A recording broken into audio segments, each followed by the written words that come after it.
새해가 시작되는 첫 번째 법회날입니다. 원숭이의 이 새해도 우리 보험사 사부대중과 또 우리 불자님들이 항상 건강하시고 또 가정이 화합하고 또 뜻하시는 모든 일들이 성취되기를 간절히 기원드립니다. 감사합니다.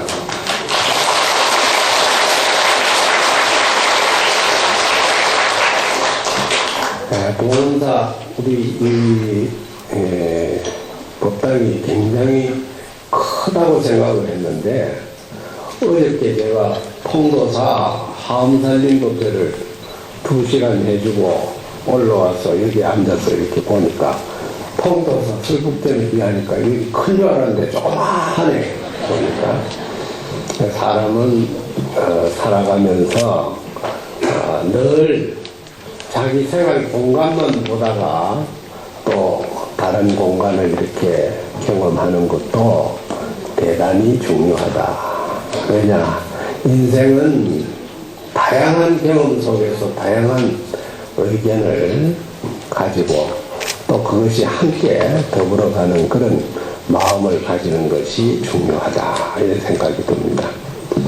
오늘은 금강경 야부송 중에 32분 중에 12분에 해당되는 존중정교분입니다. 존중정교, 그야말로 정교를 존중해야 된다 하는 이런 뜻입니다. 이 경문을 같이 한번 따라 읽고 해석을 하도록 하겠습니다. 바른 가르침을 잘 존중해야 하나니라. 다시 수고리야. 이경을 따라 해설하되 내지 사국의 등을 말한다면 마땅히 알라. 이곳은 일체세간 천인 아수라가 다 응당 공양하기를 부처님의 탐묘와 같이 할 것이니 어찌 하물며 어떤 사람이 능히 받아 가져 읽어 외울 뿐이겠는가. 수고리야 마땅히 알라. 이런 사람은 가장 높고 제일이며 희유한 법을 성취하게 될 것이니라. 만일 이 경전이 있는 곳에는 곧 부처님과 존중하는 제자들이 있게 되나니라. 지금 이제 본문을 읽었습니다만은 대충 내용은 사국이라는 것은 금강경 안에 부처님이 요점을 하나의 송으로 개송으로 설명하는 내용입니다. 여러분들이 늘 외우는 개송이지만 pom소, 유산, 계시, 음영, 약견, 재상, 비상, 직견열이라는 말도 있고 또 그 일체유의법 쭉 이렇게 나옵니다마는 오늘 우리가 여기서 사국의 가운데에서 하나를 의미를 들려면은 야기색저나 위엄성구와 시인행사도 불능견열에 이런 말이 나옵니다. 정말로 이 얘기를 우리가 깊이 알고 또 이것을 인식하지 못하면은 내가 지금 믿음을 가지는 것이 이게 옳은가 그런가 아주 그냥 의심이 들 그런 소지도 충분히 있습니다. 우선 사국의 가운데 제가 말씀드린 이 구절을 좀 풀이해보면 부처님께서 이 금강경 사국에서 이런 말씀을 했어요. 나를 보려고 할 때 만약 모양으로서 나를 보려고 하거든. 약이 있을 때는 만약 모양으로서 이 부처라고 하는 나를 보려고 하거나 이음성구와 음성으로서 나를 구한다면은 그야말로 시인 행사도 이런 사람은 정도 올바른 가르침을 갖지 못하고 삿된 가르침으로 가는 것이다. 뿐만 아니라 불능견멸의 종국에 가서는 능히 참부처를 만나지 못한다. 이런 뜻이에요. 그러면 여러분들은 지금까지 형상화되어 있는 부처를 찾아서 저 멀리 가까이도 갔을 것이고 낙산가도 갔을 것이고 곳곳에 찾아다녔다. 그런데 내가 부처님의 얼굴을 찾아다닌 그것을 진짜 찾아보려고 했다면은 이거 잘못된 것이다 하니까 그건 내가 어떻게 믿음을 가져야 돼? 뭐가 내가 지금 믿는 이 믿음하고 잘못된 거예요. 음성으로서 나를 구하지 말아라고 했는데 이 부분이 우리가 바로 알아야 돼. 다시 말해서 정교, 바른 가르침을 존중하라는 의미는 우리가 부처님께서 중생을 위해서 설법을 할 때 모든 설법의 내용을 방편이라고 합니다. 방편이란 말은 뭐냐 하면은 진실한 말이 아니고 아이의 울음을 거치기 위해서 거짓된 얘기다 이 뜻이에요. 거짓말. 참 우리가 잘못 알면 큰 오해가 나올 수 있죠. 부처님이 49년 동안 설법을 했는데 어떻게 해서 진실한 말이 아니라고 그러나요? 여러분들이 한번 잘 생각해요. 근데 진실한 말이라는 것은 언어를 통해서 나타나는 표현은 그거는 진실하지 못합니다. 불교에서는 뭐냐? 이심전심이에요. 마음으로서 마음에 전해줘야 돼요. 그래서 마음으로서 마음에 전해주기 위해 가지고 부득불 언어를 빌려오는 거예요. 그러니까 언어의 본질이 아니다 이 말이에요. 우리가 쉽게 표현하면은 달을 표현할 때 어떻게 해요? 방향을 가리킬 때 여러분들이 손가락을 통해 가지고 달을 봐야지 이 손가락이 달이라고 생각하면 맞는 거야 안 맞는 거야. 그 언어라는 것은 손가락이 지나지 않는다. 우리가 음식을 한 끼 빛깔 좋은 음식을 차렸다. 또 아무리 향기가 맛이 나는 그런 음식을 차려뒀다 합시다. 옆에서 그거 설명을 하는 거예요. 말로 가지고 이거는 뭐 어떤 음식이고 귀한 음식이고 이거는 이렇게 맛이 나고 이렇게 향기롭다고 아니 끊임없이 설명을 들었다고 하자. 그런데 먹어보지 않고 여러분들이 알 수가 있는 진짜 부처님이 지금 모양으로서 나를 보려고 하거나 정말로 소리로서 나를 찾는다는 자는 영원히 참부처를 만나지 못한다는 의미는 음식을 먹어본 자만이 알 수 있다고 하죠. 진짜. 그 경전에 진짜 우리가 이 언어를 통해서 나오는 이 글씨는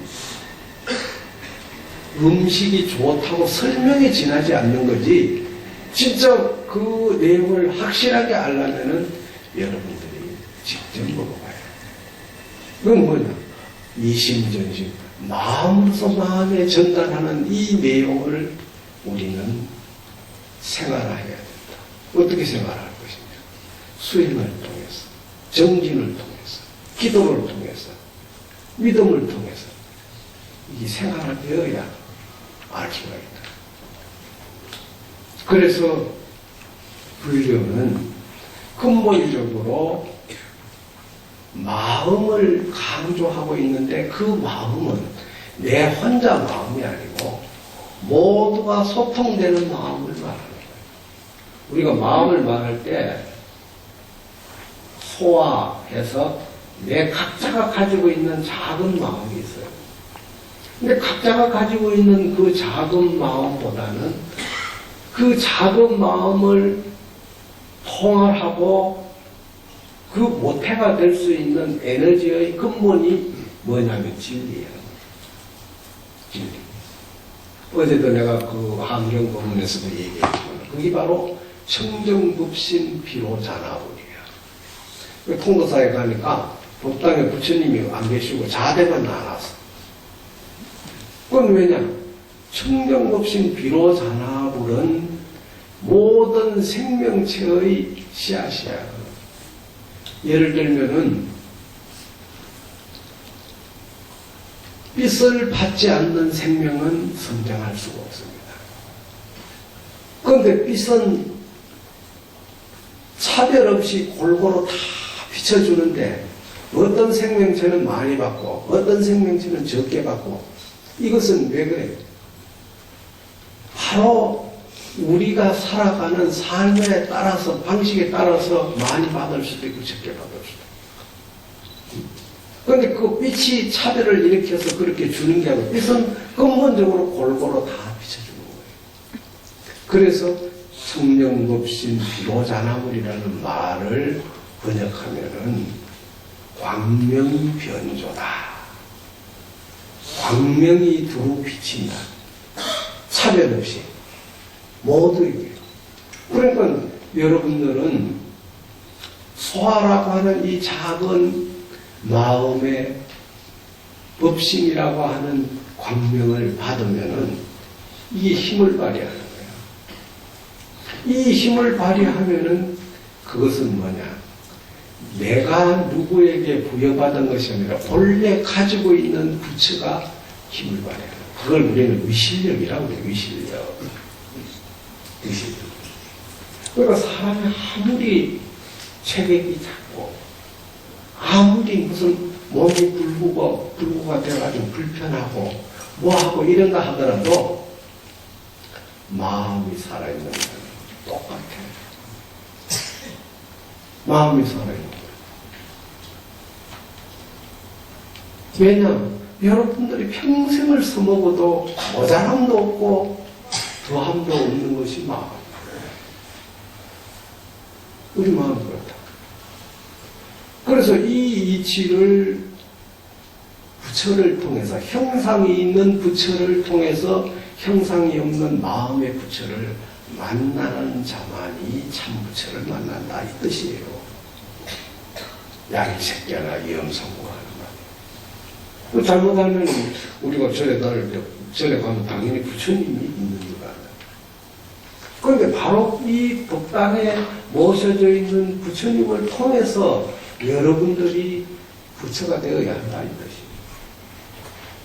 관세음보살을 모셨으면 여러분들이 관세음보살의 역할을 할 수 있는 능력을 가지고 났다.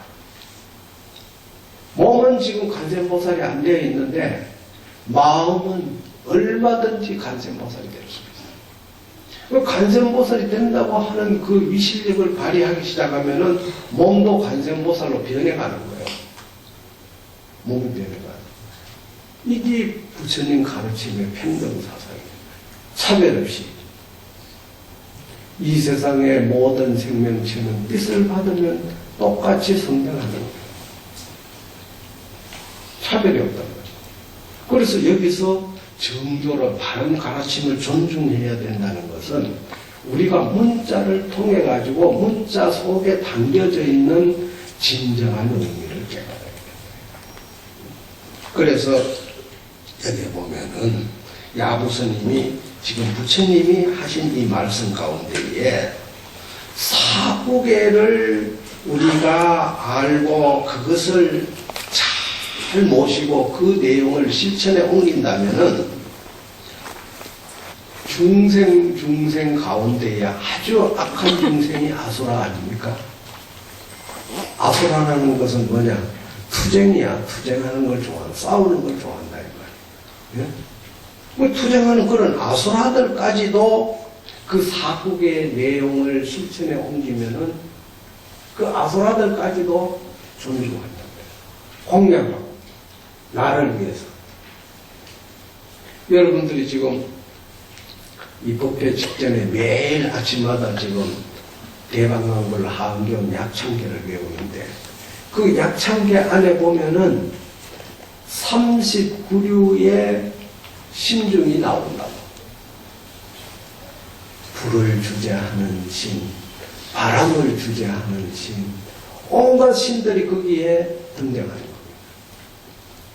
그런데 이런 신들은 우리 육안으로 보이지 않는 거예요. 그런데 육안으로 보이지 않지만은 이런 신들의 보호를 받지 않고는 우리가 살아갈 수가 없어요. 생명이 보존될 수가 없어요. 여러분들 지금 공기 안 마시고 살 수 있어요? 불 없이 살 수 있냐고.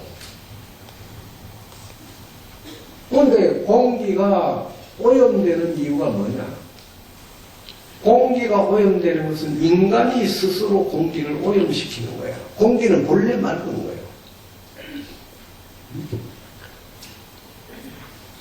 우리가 스스로 오염된 공기를 마셔가지고 우리가 스스로 질병을 만들어내고 우리가 스스로 고난을 겪는 이유는 이게 하늘에 있는 게 아니라 인간이 스스로 만들어요.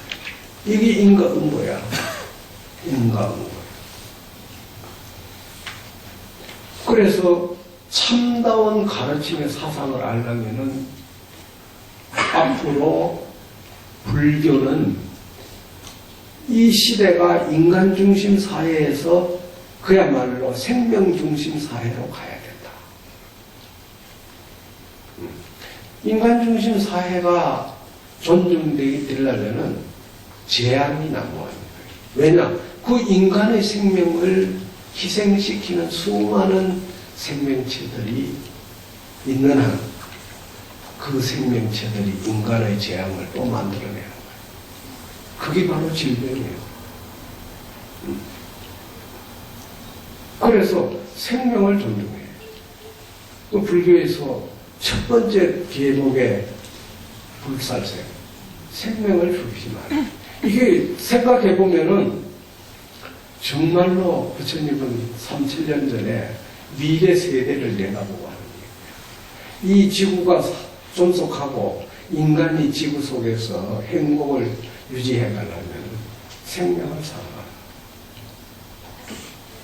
요즘 보니까 서울 도심 속에 멧돼지가 출현해가지고 난리가 나고 막 그냥 사람의 위협을 느끼고 총을 쏴가지고 멧돼지를 잡고 끝까지 잡아버려요.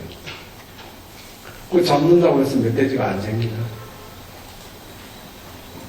결국은 그 멧돼지들이 왜 인간 사는 생활 공간 속으로 뛰어드는 이유가 뭐냐? 자기들이 영역을 빼앗았기 때문인 거예요. 우리보다도 훨씬 그 멧돼지나 산에 사는 짐승들이 주인이에요. 그런데 그런 생명체들은 욕심이 없어. 적당히 자기들 배만 채우면 돼. 그런데 인간은 배 채우는 건 부족해. 자기 영역을 만들어야 돼. 자기 땅을 만들어야 돼. 그리고 그 공간에 들어오면 용서가 안 돼. 이제는 그런 식으로 가면 안 돼. 인간 중심 사회의 공간이 확장되면 될수록 자연은 파괴되고 생명은, 수많은 생명은, 또 다른 생명은 위협을 받게 돼 있어요. 그 위협을 받으면은 결국은 뭐냐? 불교는 인과법이야. 과거로 인간이 재앙을 또 받는 거야. 그리고 곳곳에 얼마나 재앙이 많이. 그래서 우리가 살아가는데 생명의 소중한 가치는 뭐냐? 그 생명마다 다 부처가 들어있다고 보는 거예요. 똑같이. 나만 부처가 있는 게 아니라 그 생명도 마음이 있어. 생과 사의 갈림길에서 삶을 좋아하고 죽음을 좋아하는 짐승 봤어요? 누구든지 생명은 죽음을 싫어하는 거예요. 똑같아 인간이나 언어가 통하지 않을 뿐이지. 우리가 살아가는 그런 생명 중심의 이 세상을 구현하고자 하는 그런 사상이 구현되지 않으면 인간은 끝까지 재앙 속에 결국 파멸되는 거예요. 지구가 멸망한다는 이유가 딴 게 아니에요. 미개 시대는 신이 중심이 되고 과학이 발전하면서 인간이 중심이 되었는데 이제는 이 한계에 왔어. 인간 중심으로는 지구를 완전하게 회복시킬 수 없다. 생명 중심으로. 이게 부처님의 자비사상이에요. 그래서 여기서 지금 부처님께서 사구계에 대해서 얘기하시면서 그 사구계의 내용을 실천에 옮긴다면 일체 세간의 천인아수라. 이 천인아수라라는 것은 인간이 살아가는 삶 속에서 보이지 않는 수많은 생명체들, 수많은 귀신들이라고 해요. 그 귀신에는 선신도 있고 악신도 있고 수많은 생명이 존재하는 거야. 그거를 우리는 유정, 무정이라고 그러는데 유정은 뭐냐? 형상이 있는 생명체. 무정은 뭐냐? 형상이 없는 생명체. 이런 생명체들이 존재하는 것을 인식해야 해요. 그렇게 하면은 그런 선진들이 나를 보호한다. 나를 보호한다. 나를 보호한다는 것은 뭐냐? 그걸 가피력이라고 해요. 가피력. 가피력을 입어야 돼. 가피력을 입지 않고는 못 살아. 여러분들이 좋은 가정에 태어나가지고 근심 걱정 없고 공부하고 싶은 대로 원 없이 공부하고 원 없이 산다고 합시다. 그런 가정의 사람 자녀들만이 훌륭하게 됩니까? 네?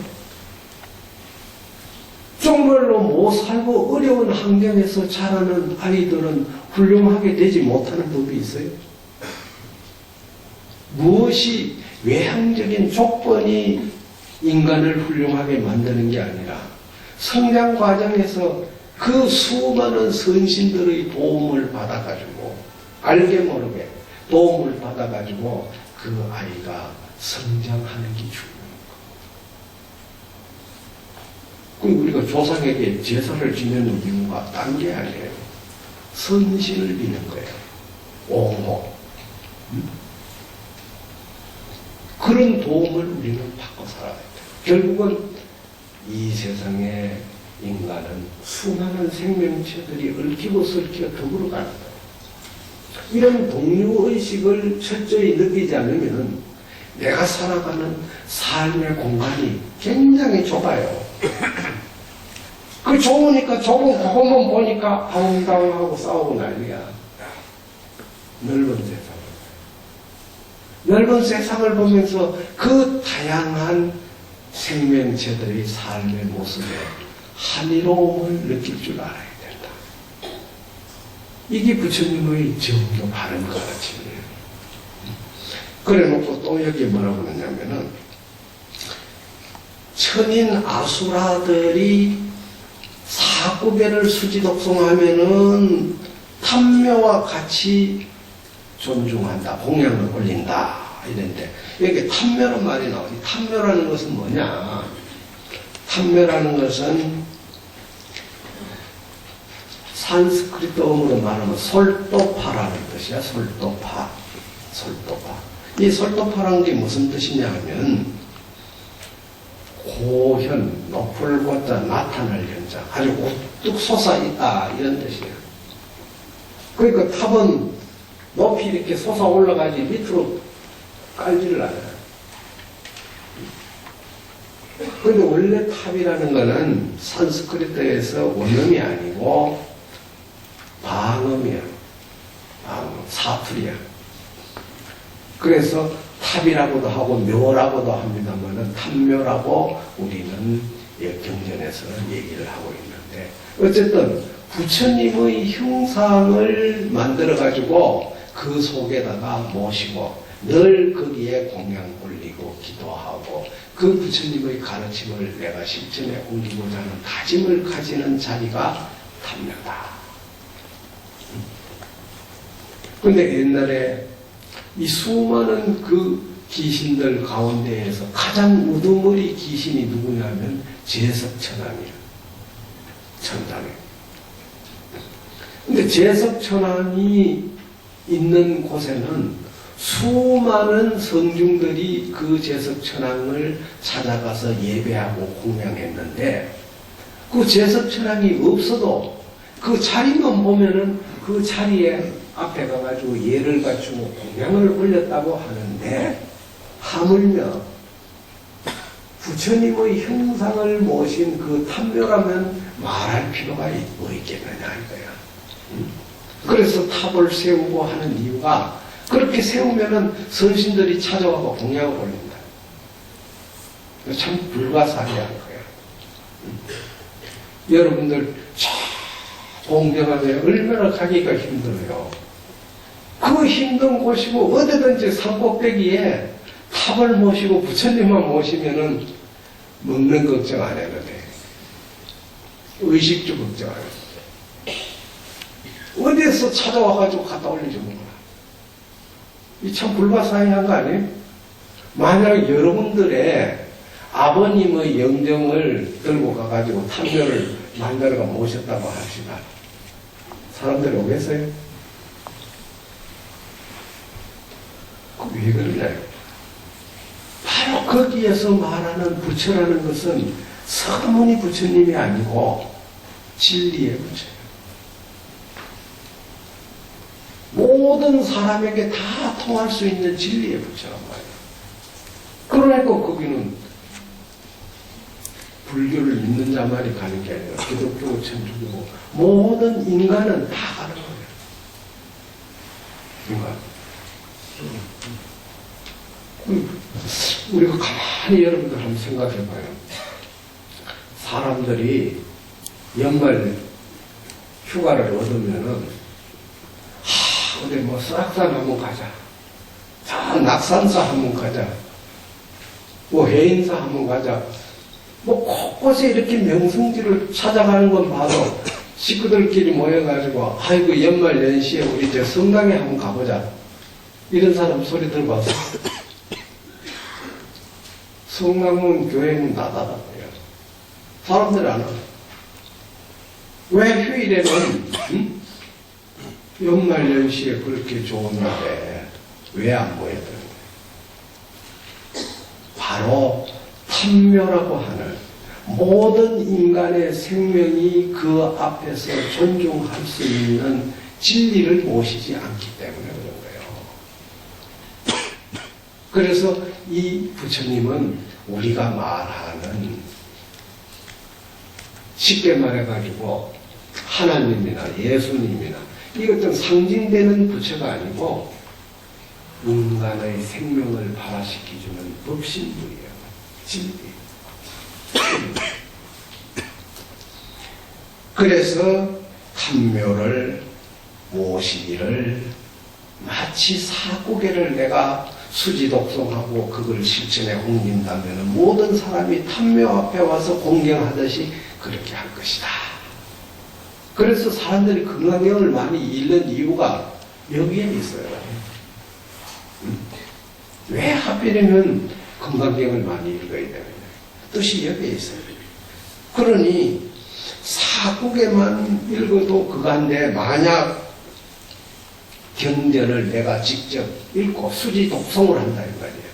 수지 독송을 한다면은 그 사람이야말로 아주 제일 아주 희요한 법을 제일 희요한 법이라는 것은 바로 모든 인간의 생명을 발화시켜주는 진리의 법을 성취하는 것이다. 그래놓고는 뿐만 아니라 이 경전이 금강반야바라밀경 경전이 있는 곳에는 모든 부처가 되고자 하는 사람들은 그 앞에서 존중하는 제자들과 같이 부처님을 존중하는 제자들과 같이 존중하는 사람이 모여들 것이다. 이 금강경은 정말 간단한 내용 같지만은 이 뜻을 우리가 간치해 보면은 결코 소홀히 할 수 없는 내용입니다. 그런데 이런 내용을 두고 야부스님이 뭐라고 얘기를 했느냐. 야부스님이 거기다가 해설을 붙여서 합몇이다 이래서 합몇이 합당하는 것이 합당한 참 지당한 말씀이 이와 같으며 즉 부처님께서 사구계를 타인을 위해서 설해 주시는 공덕을 더욱 자세히 설명해 준다. 다시 말하면 금강경이 있는 곳에는 수많은 중생들이 부처님의 처소에 공양을 올리듯 하고 받아가져 읽고 외우는 공덕을 쌓게 된다면 금강경의 희유한 법을 깨닫게 되고 이 경전이 있는 곳에 부처님은 물론 존중하는 제자들이 반드시 있게 된다고 하셨으니 이런 이치는 합당한 말씀이기 때문에 이와 같다고 야부스님은 말씀을 하고 있다. 그래 놓고 밑에 보면 부처님의 법이라는 것은 열고 덮는 것이 자유롭다. 열고 덮는 것이 자유롭다는 것은 뭐냐면 부처님의 말씀은 근본적으로 대기설법이야. 대기설법이라는 것은 그 처소에 따라서 사람에 따라서 말씀이 다 달라. 우리 중생은 근기가 보통 세 가지로 나눕니다. 하나는 상근기, 하나는 중근기, 하나는 하근기라고 해요. 그러니까 상근지자는 지혜가 조금 발달이 돼가지고 한마디만 척하면 알아들어버려요. 근데 중근기는 그래도 한 서너 번 얘기하면 알아들어. 근데 하근기는 100번, 20번 얘기해도 내 그기 같고 잘 못 알아. 여러분들이 지금 중근기요, 하근기요.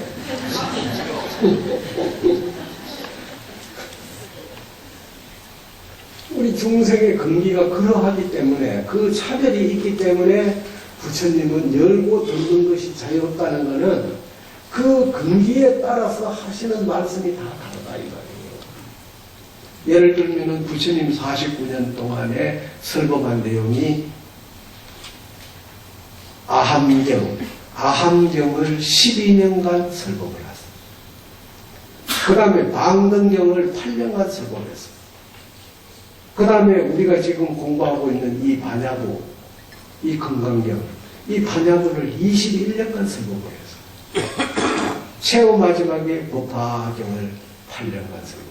이게 49년 설법.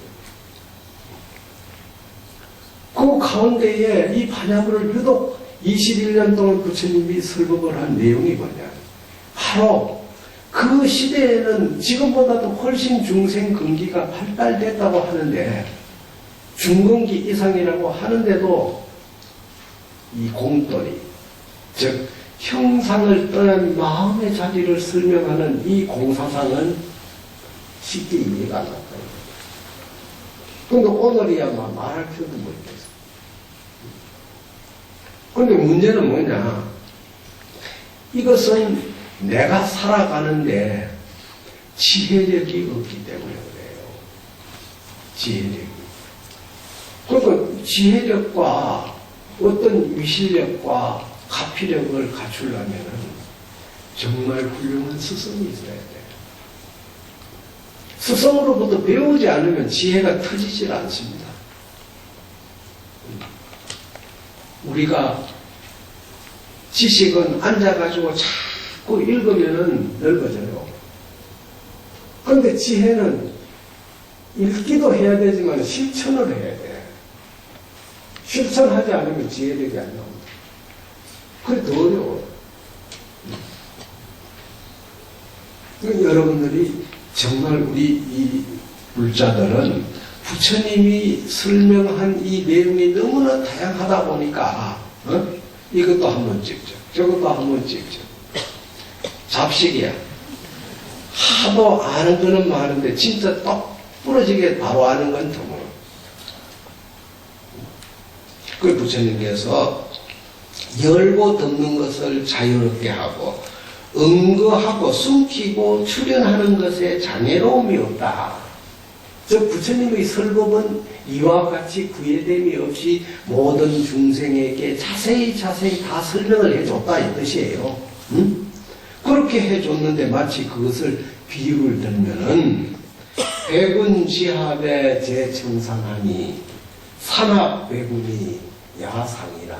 이 말이 뭐냐 하면은 흰 구름이 청산에 있는데 머문데 청산이 흰 구름 보고 야야 가거라 제발요 오지 마라 이러는 거예요. 너무나 자연스러워. 또 뿐만 아니라 청산은 백운을 포용하는데 절대 버리지 않아. 오면은 오는 대로 안아줍니다. 그 여러분들이 살아가면서 청산이 되고 백운이 된다면 내 삶의 방식이 얼마나 단단하게 굳어지겠어요. 다시 말해서 내가 살아가는 삶의 믿음이 내가 부처라고 하는 이 삶의 믿음이 얼마나 단단해지겠는가. 오늘 여러분들이 법문 가운데 딱 두 가지만 한번 생각해 봐요. 내 의지는 청산과 같이 움직이잖아. 단단하다.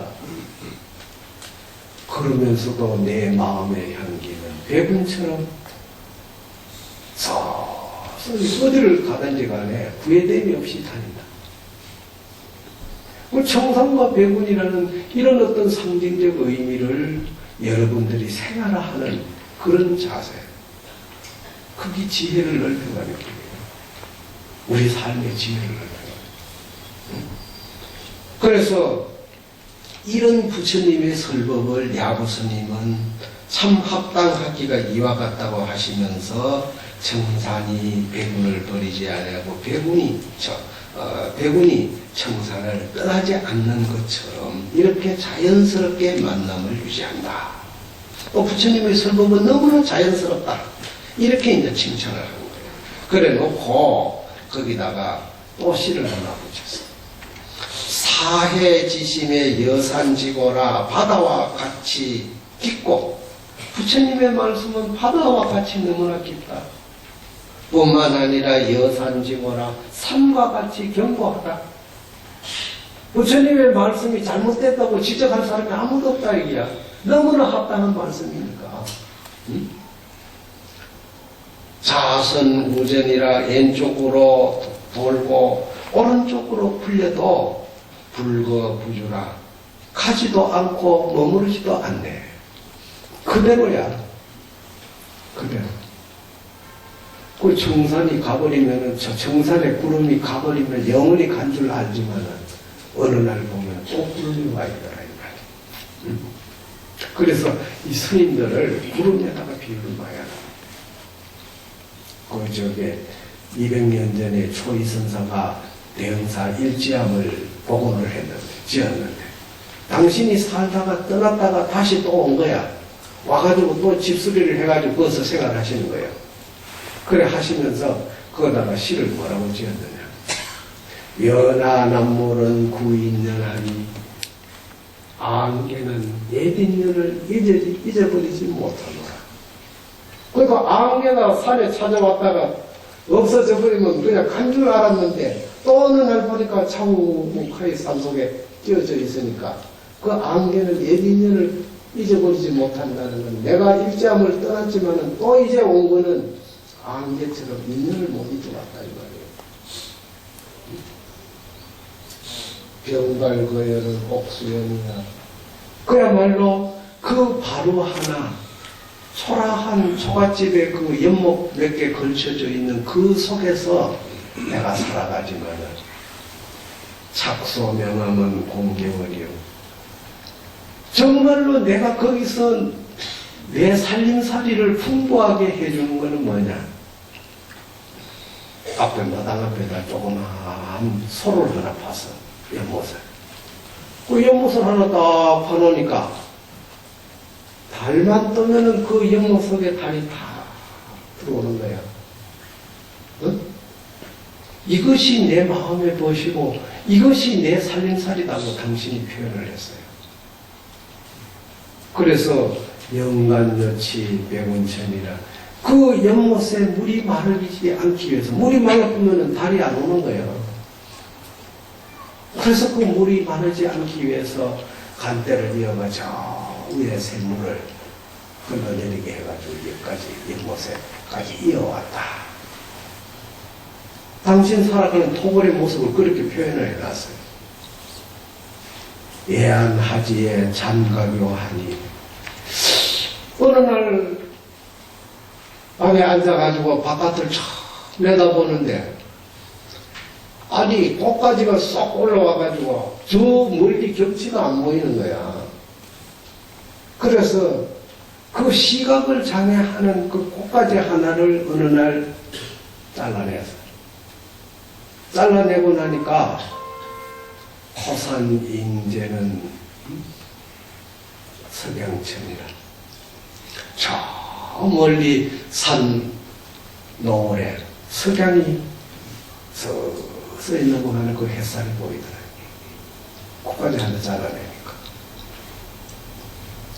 이런 아름다움의 삶의 여유를 초이는 일지암이라는 곳에서 즐기면서 살았습니다.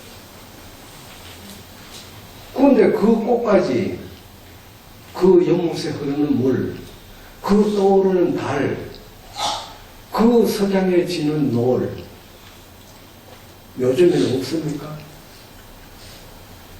그대로 존재하고 있는데 왜 우리는 그걸 쓸 줄 모르냐고. 이유가 뭐냐? 결국은 지혜롭지 못해요. 우리가 살아가는 삶의 생활 속에 지혜가 없기 때문에 지식만이 꽉 차가지고 넘쳐나니까 지식으로 사는 거야. 똑똑하지 않고.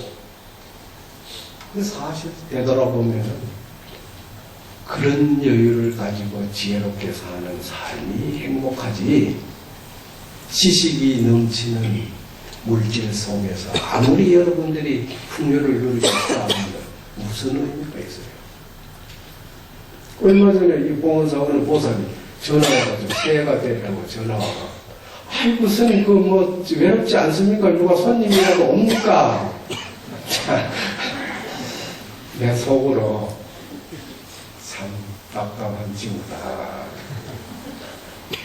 누가 그래도 새들이 날아다니고 내가 개도 키우고 하늘에는 수많은 구름들이 왔다 갔다 하고 산봉우리는 자고 나면은 의연히 앞을 막아주고 있고 문을 열면은 맑은 공기가 방 안으로 들어오는데 그 속에서 뭘 도대체 우리는 추구하면서 살아? 인간이 추구하는 근본 목적이 뭡니까? 결국은 즐거운 한이로움과 쉽게 말해가지고 행복감 아니겠어요? 근데 이 한이로움과 행복감은 이것은 우리가 살아가는 삶에서 자기가 어떻게 장엄하면서 사느냐가 중요합니다. 돌 하나를 놓고도 그 돌을 내가 감상하는 여유를 가지면 그 돌은 나에게 무한한 기쁨을 주는 거예요. 보이지 않는 스승이 되었습니다. 이런 삶을 살려고 우리가 생각해야 해요. 정말로 도심 속에 살다 보면은 달이 뜨는지 해가 뜨는지 꽃이 피는지 정말 바쁘게 가요.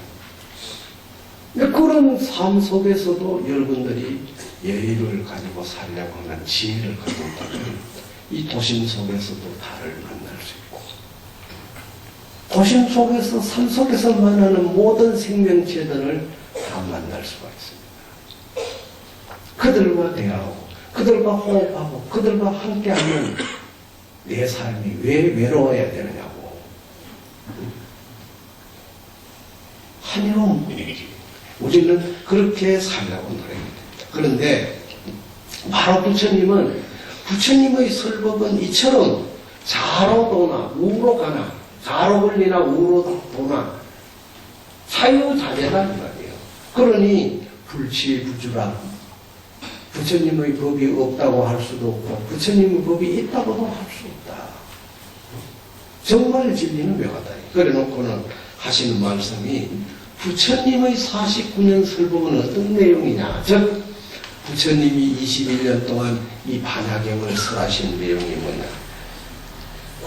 출굴 근모에 사자하니 전 전이 효후가 중호이라. 즉 출굴, 굴에서 나온 금목, 금빛으로 된 털이 달린 사자아여, 즉 사자여. 그러니까 굴 속에서 그냥 황금색이 나는 그 사자의 그 모습을 지금 상징화시킨 겁니다. 그 금털이 달려있는 그 사자 새끼야. 전이 효후라. 아주 완전하게 위엄을 갖추니 부처님의 설법을 그렇게 표현하는 거예요. 응?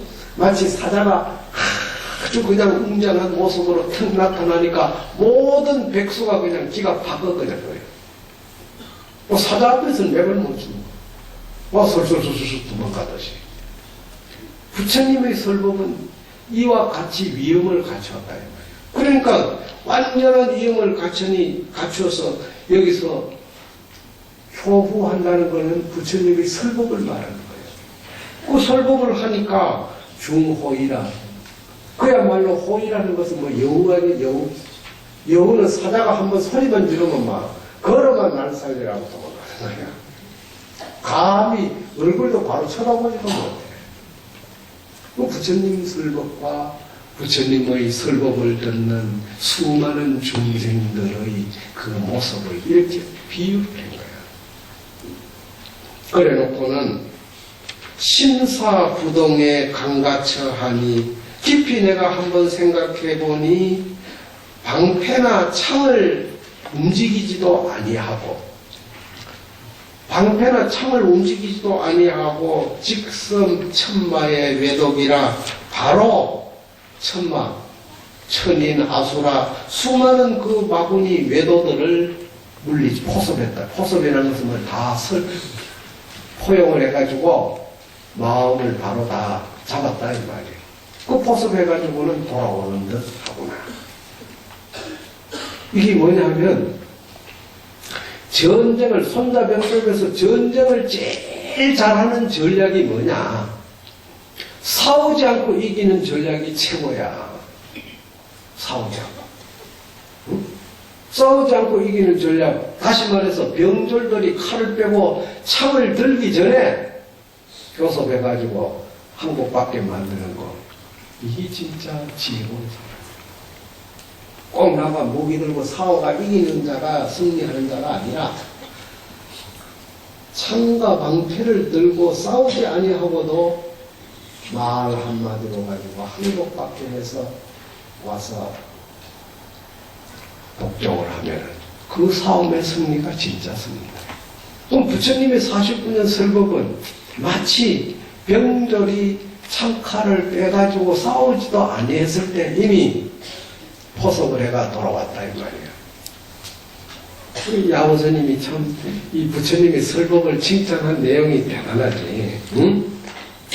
부처님의 이 한 말씀은 보이는 형상으로 말하면은 바다의 깊이와 산의 단단한 모습과 같고 무해자제하여 무서운 사자의 울음소리에 많은 여우짐승들이 놀라듯이 끝없는 마군 중생들이 이 경보의 말씀에 놀라지 않을 수가 없다. 이것은 금강경의 여체를 말씀하신 것이기에 전쟁터에서 졸병들이 방패와 창을 들고 싸우기 전에 상대의 적군을 항복받아 돌아오듯이 또 다른 주석을 달아 설명하기 전에 마군과 외도들을 항복받았기에 충분한 말씀이다. 그래서 합리엇이다. 합당함이 이와 같은 이로다. 이 아버스님의 이 부처님의 이 말씀에 대한 성구의 해석을 이렇게 표현한 거예요.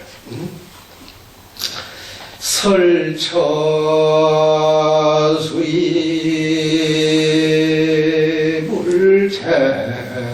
물체공하니 건지사구가 이유통이로다 나무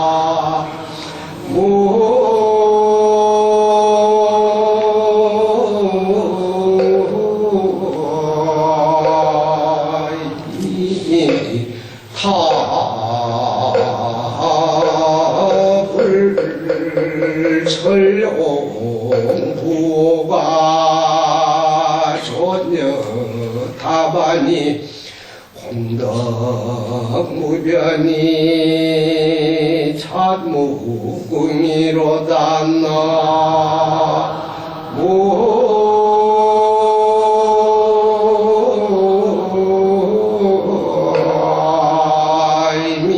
나무이미 타불.